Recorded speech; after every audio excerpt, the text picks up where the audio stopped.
Antes de mergulhar nesta história incrível, considere se inscrever no canal e ativar o sininho. Cada história aqui tem algo a dizer. E você não vai querer perder nenhuma. Este racista arrogante foi espancado por ousar humilhar um homem negro em frente à sua casa. Willow Creek, um subúrbio afluente de Maryland, parecia ter saído diretamente de um catálogo imobiliário de luxo. As ruas largas e impecavelmente cuidadas eram ladeadas por carvalhos centenários cujos galhos formavam um teto verde suave. Os gramados, aparados milimetricamente, exibiam uma perfeição quase angustiante, como se cada folha de grama tivesse sido disciplinada.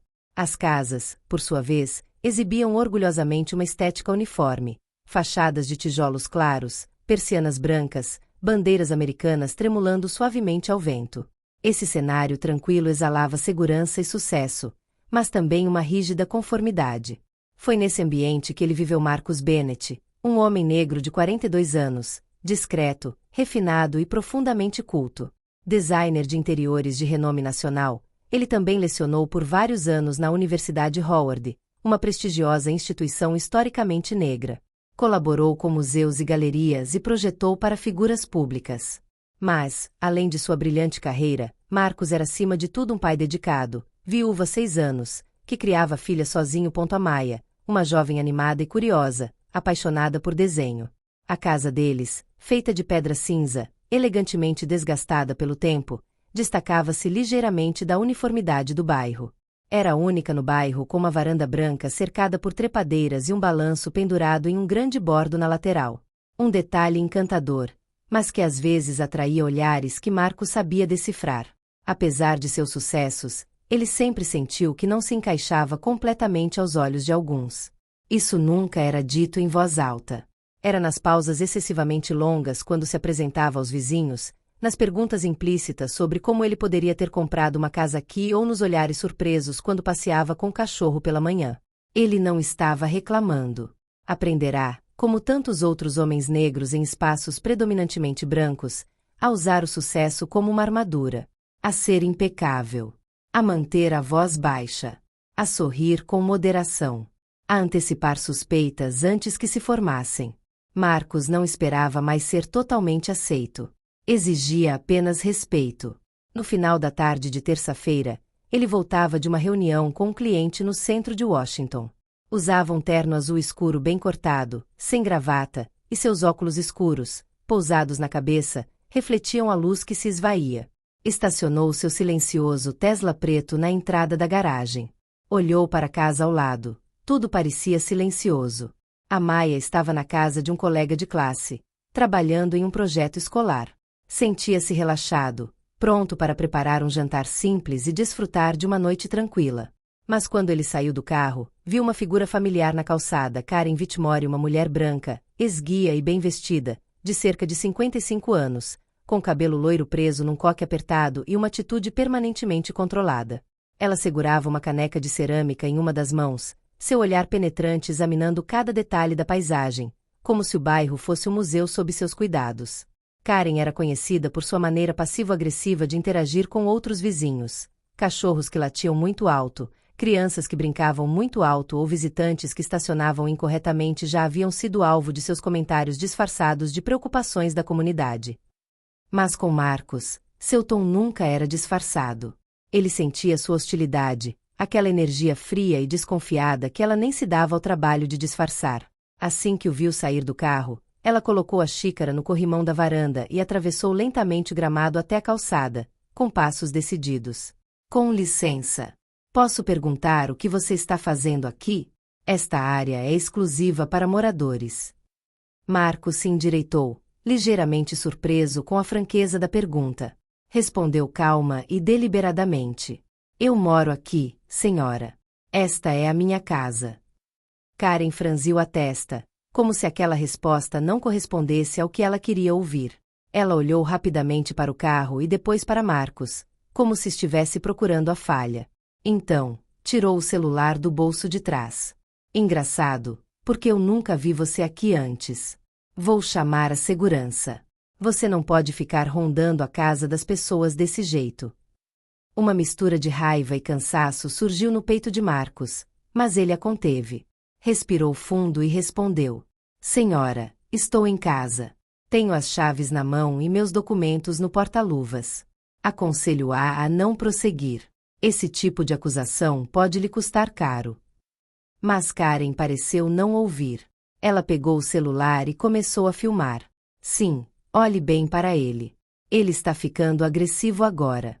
Isso vai acabar no Facebook, eu garanto. Não vou deixar esse tipo de comportamento passar.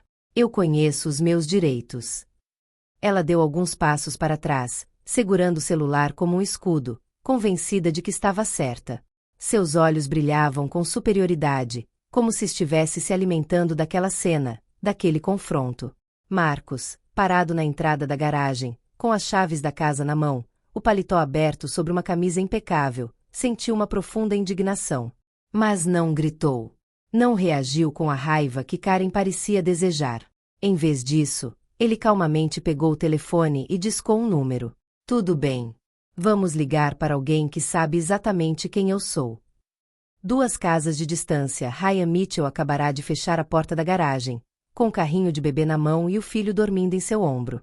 Parou ao ouvir a voz estridente de Karen Whitmore flutuando no ar quente do fim da tarde.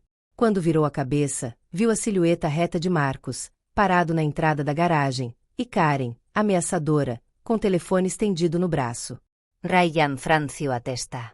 Ele conhecia Marcos. Não intimamente, mas suficientemente bem.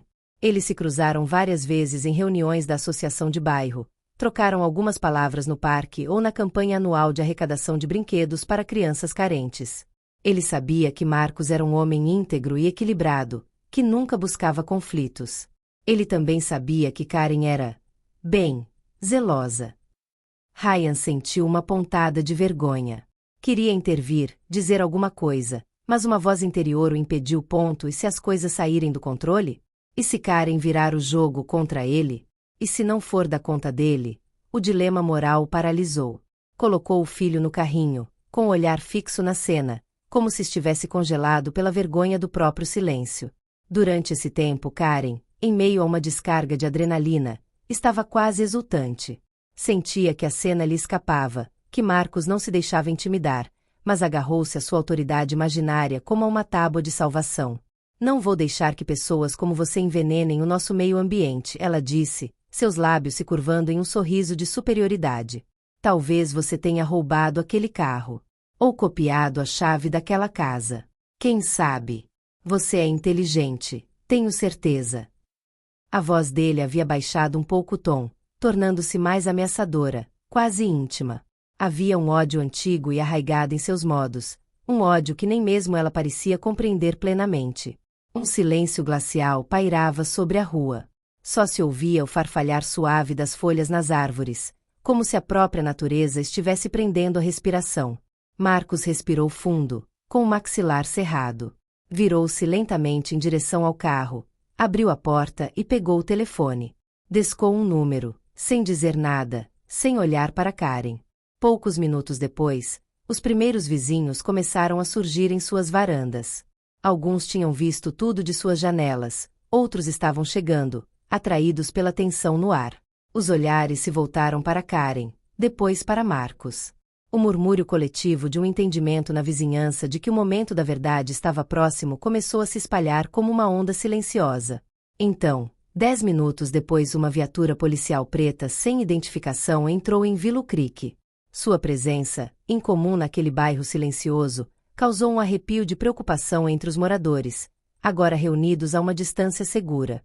A porta se abriu e 2 policiais saíram. O primeiro, capitão Elijah Ward, negro, na casa dos 50 anos, exalava uma autoridade silenciosa.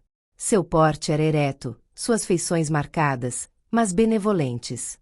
Usava um terno escuro, uma camisa sem gravata e caminhava com confiança. Ao seu lado, o agente Castilho, um homem latino com um olhar analítico, pegou seu caderno. Elijah caminhou direto até Marcos, ignorando Karen completamente, e estendeu a mão com um grande sorriso. Marcos. Que bom ver você, irmão. Você ainda está trabalhando naquele projeto para o Museu Smithsonian. Minha esposa não para de falar nisso.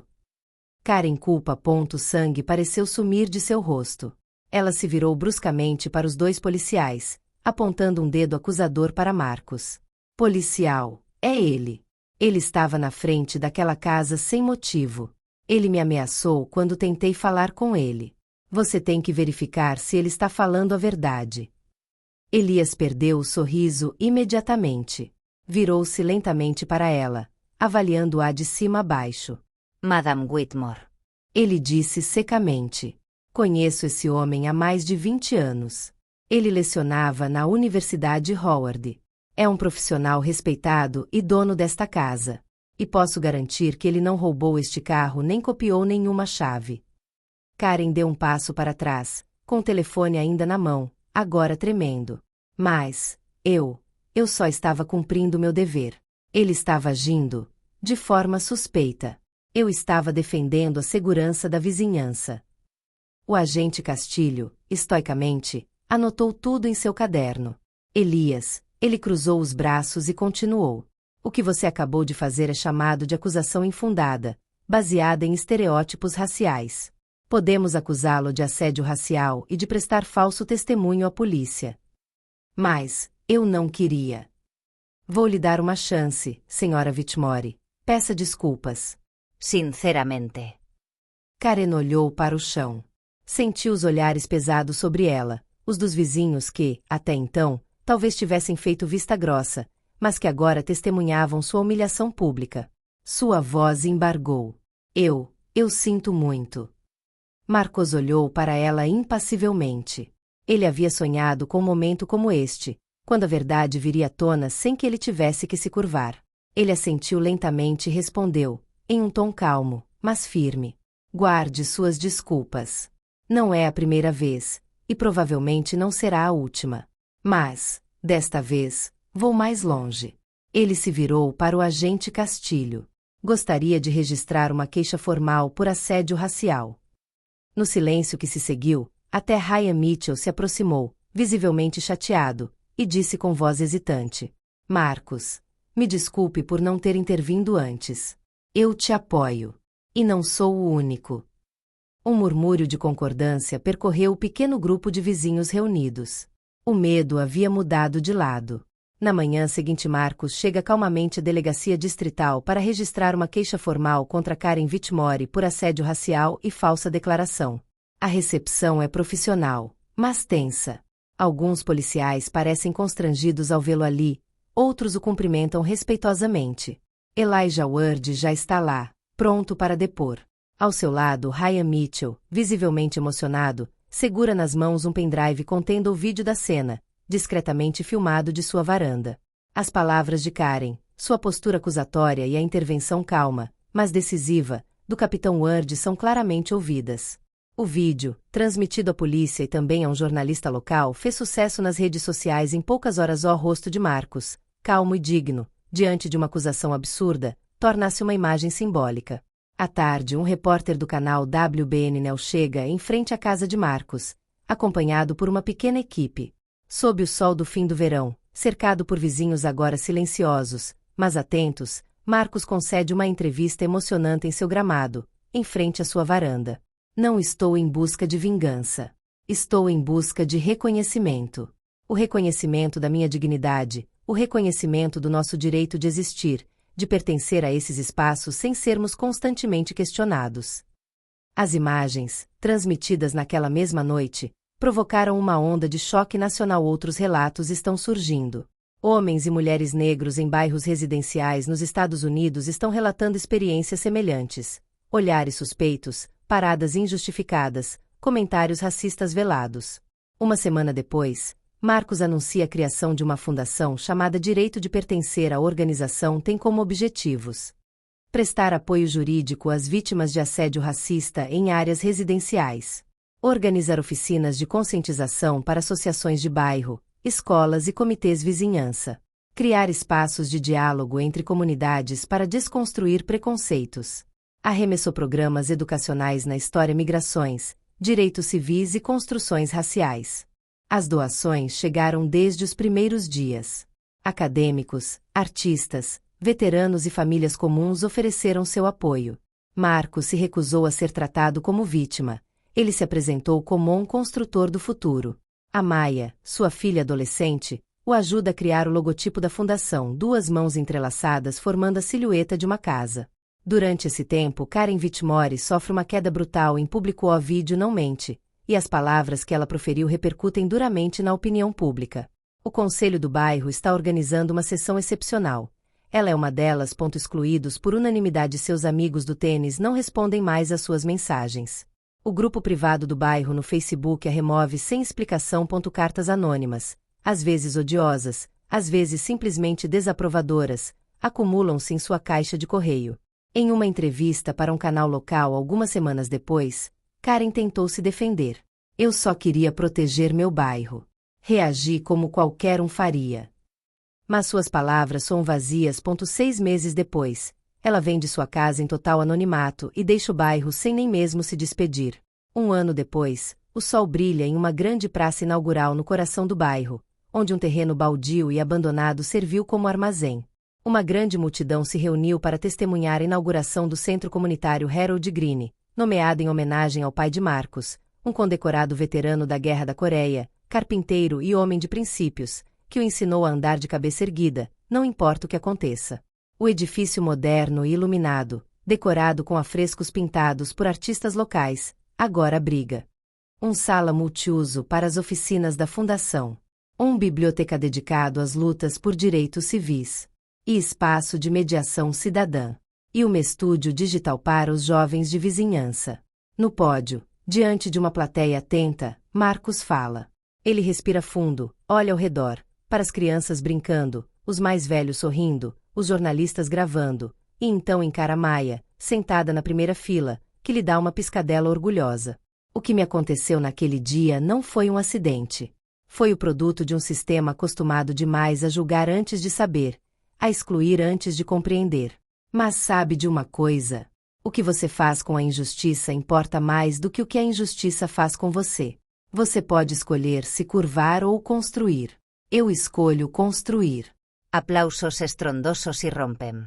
As câmeras capturam um momento. Marcus desce do palco, aperta a mão e abraça um vizinho idoso que sussurra para ele. Obrigado pela sua coragem. E ao longe, Ryan Mitchell, segurando a mão do filho agora mais velho, olha a cena com o coração transbordando de orgulho, pensando que, desta vez, não ficou em silêncio.